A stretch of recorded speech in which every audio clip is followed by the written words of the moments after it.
So what we're going to do is go over ESO report writing for a fire incident.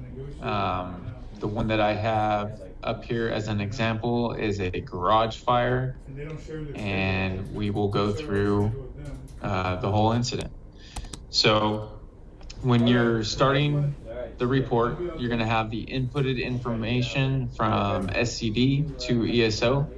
It's going to have your incident number, the date, the incident type that they have inserted based on their initial phone call, and then they're going to have the initials, the district, whatever station that is assigned to that district will be the station that's shown here. And then this is information that you would have to put in. So death or injury, no. What actions you took on the fire, fire control or extinguishment. If there's any mutual aid given, that's where it would be documented here. So like DLA was assigned to this fire, so they would be included in here. The location should be entered. You can edit that if, say, a neighbor called it in and it has the wrong address. You can change the address here. A lot of the times you will have to enter the zip code. So make sure that you input the correct zip code because, you know, Tracy does have a few. So you're going to label your property use, whether it's multifamily, single family, you know, right here. And then your times are here with the dispatch information. If there is a different set of times that you need to put in, you would have to change it here, and you would have to change it on the apparatus, because if you change it on your apparatus and it doesn't match what is here, it will throw a red flag. You will not be able to log out your incident. And then when infers is pulled, it's going to pull the information that was imported into it, even if you had changed it. So that is something just to keep in mind. When we go down to lost, stopped, controlled, those are times that you would have to put in. A lot of the times I'll go to the CAD notes because it will have when the IC is, you know, advised TAC 16 or STD, if you guys are still on the main, that the fire is under control or that you have lost, stopped. When we get down to the counts, it's important, especially when you have DLA assigned, that you have to make sure that the personnel assigned to the engine matches here, so that you can lock out your incident at the end of completing it. Your loss is identified here. So a lot of the times I'll get the property value from Zillow and then estimate property loss based on what was lost in the fire. So if you feel that, you know, it's going to be the full room, in this case the garage, you know, an estimated expense of, you know, what it would cost to rebuild what has, you know, been damaged. Obviously, this isn't your job. You don't know that, you know, number off the top of your head. It's just a general idea based on your experience. So nobody's going to hold this number to you, but we'd like to, you know, give an estimate based on our knowledge of what that property loss is, because when we run our reports, we will look at the property value and we will put in whatever property loss that you put into this document, and then it kind of gives us we saved this amount and we lost this amount. So those numbers are for internal use only, and it is showing essentially how good of a job we did by, hey, the property was worth $800,000 and we're expecting, you know, the property losses of $30,000. So we saved $730,000. But, if a full house burning to the ground, that means we lost $800,000, of property value by not extinguishing it fast enough or being able to get there, or, they called it in late and by the time we got there, it was down.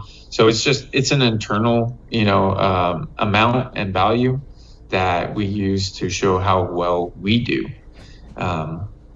So now we go down to the person owner. If you have the residence information, this is where it would go. That is going to be the homeowner or the renter or, the occupant of the fire. So authorization, this is where the person writing the report, generally it should be the first arriving company officer, because not only is he in charge of, completing the fire report, but the investigation as well. So for this incident, Matt McClellan was the first arriving company officer. He also did the investigation, and we will get to that when we go into the unit reports. So now that we're talking about the unit reports, Matt was first on scene, so we're going to go down. So it's going to have his unit, suppression, the station they were responding from, and the priority that they were responding in. For fires, it should always be emergent. Sometimes you're responding when you're AOR. Other times it's going to be at the station. That's where you document that here. Times are going to be inputted from tablet command.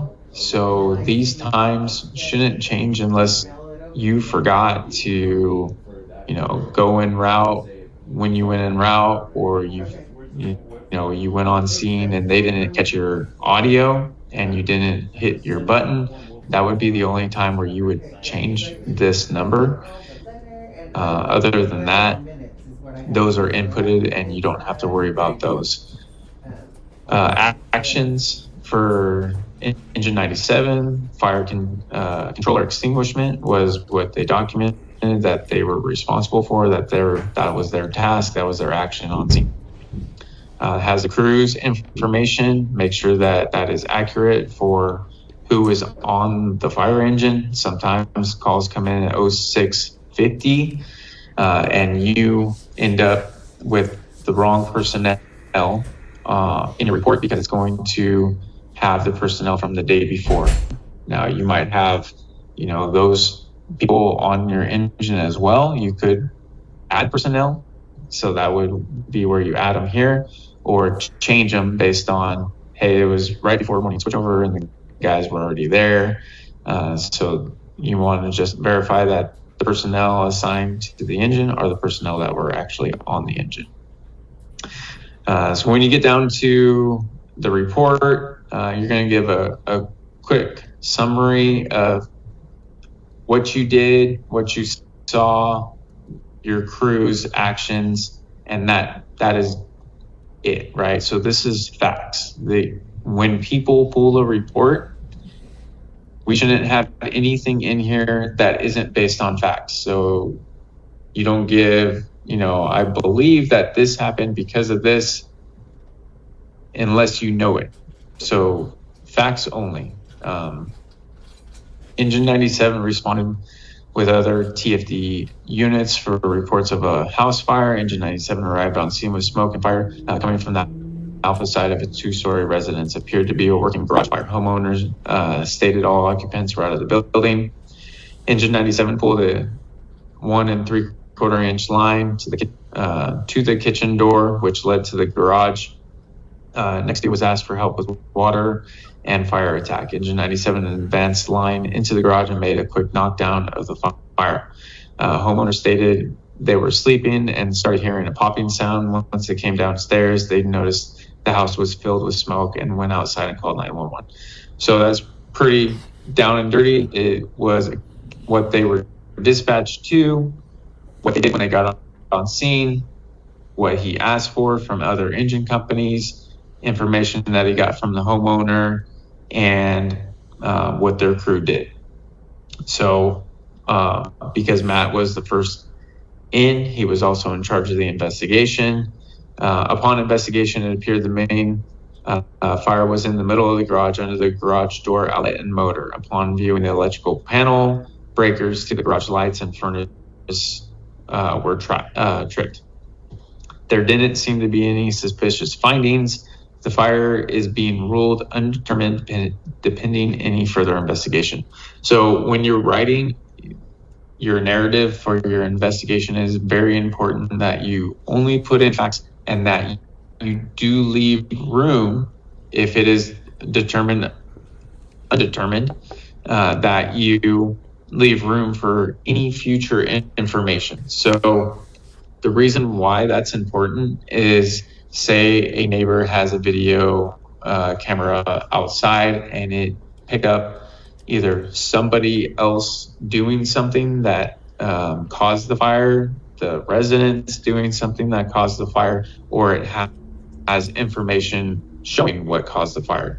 So the fire is being ruled undetermined pending any further investigation. That doesn't mean that further investigation is going to prove arson or that it's going to prove accidental, but it can. When you leave it open-ended to, we are allowing this to be ruled undetermined pending any further information, you are saying if we get further information that gives a definite ignition source or type or reason, then you will change it from undetermined to determined and then have that information. Or if it's, unsuspicious at the time of the day of the fire and the people that were on scene, but then you get further information that it was suspicious and that it is an arson fire, you leaving it open-ended gives you that opportunity to go back and change it at a further date. So that is important when writing your investigation. If you do not know 100% what the fire cause and ignition source, first ignition, what that is, it's important. Going to the actual fire report for part two of the investigation, not just the narrative, but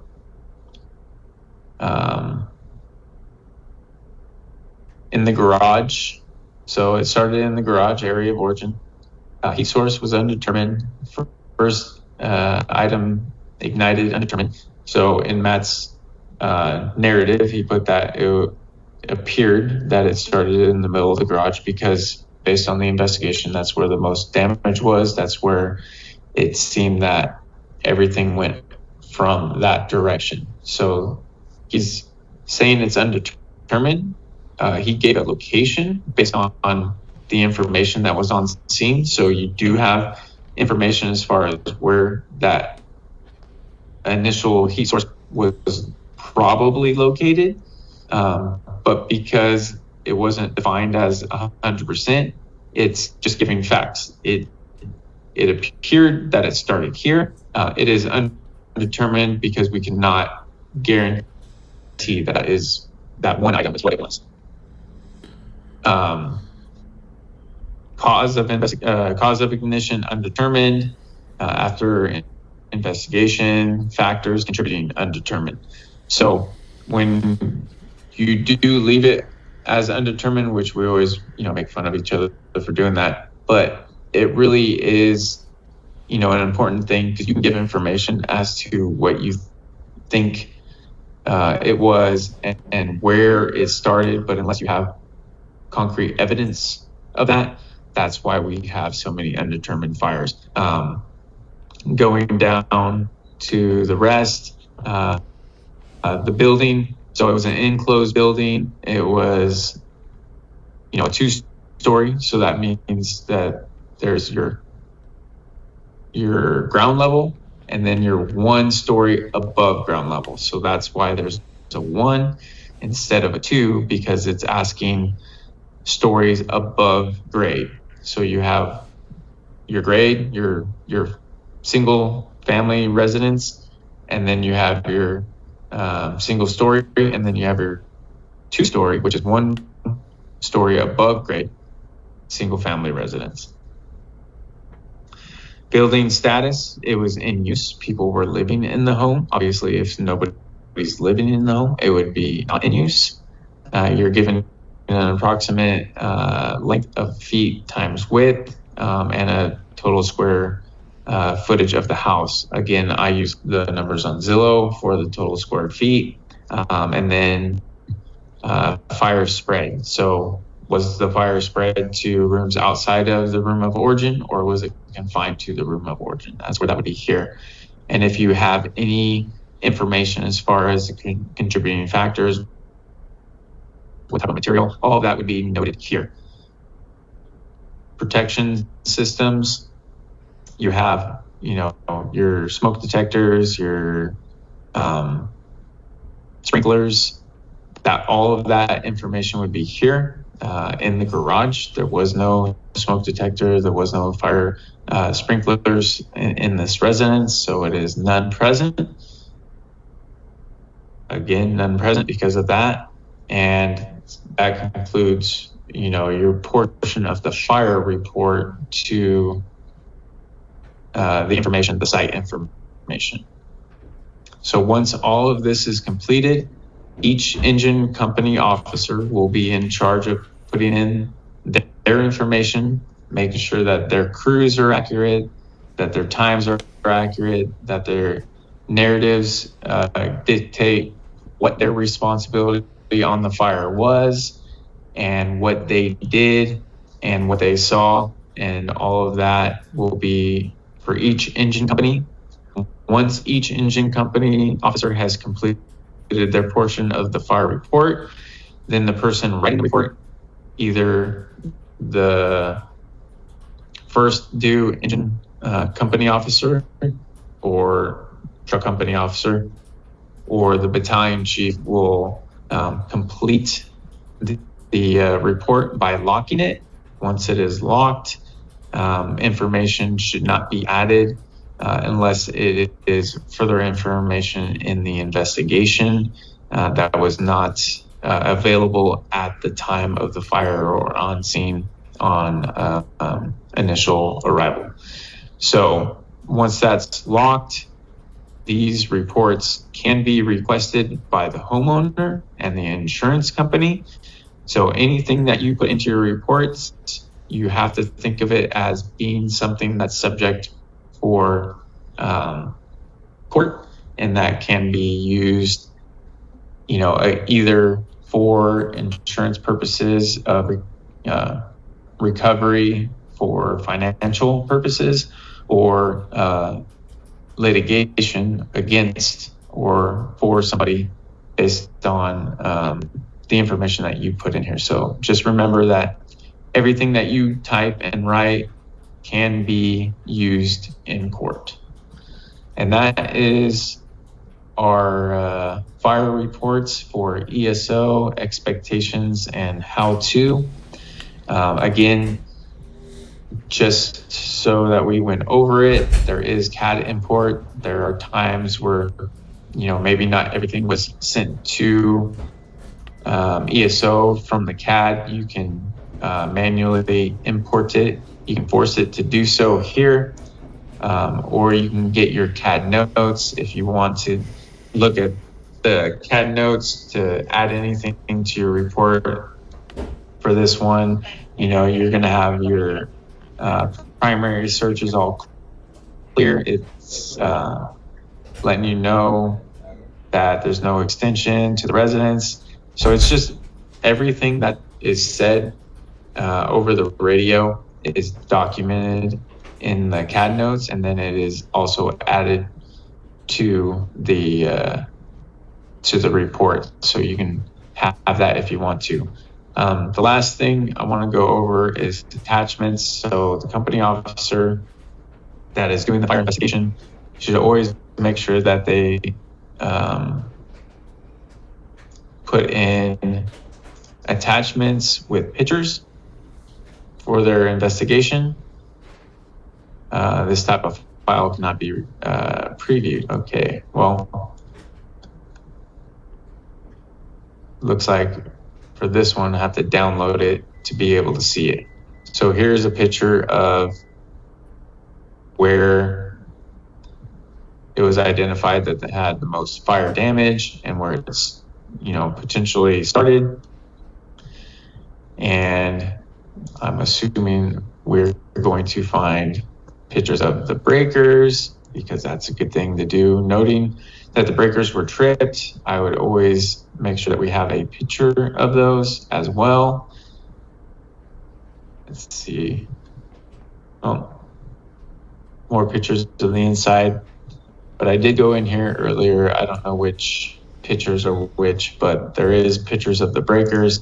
So remember, if you're the company officer completing the report, pictures are worth 1,000 words, right? So make sure that you have pictures of your investigation that is attached to your report. You can review CAD notes for times or completions of tasks. CAD import, sometimes you have to force it to get all the information. And then once everything is completed, all the company officers have completed their reports, then you can lock it. Once it's locked, then you are done. All right. So enjoy. I hope you guys had fun.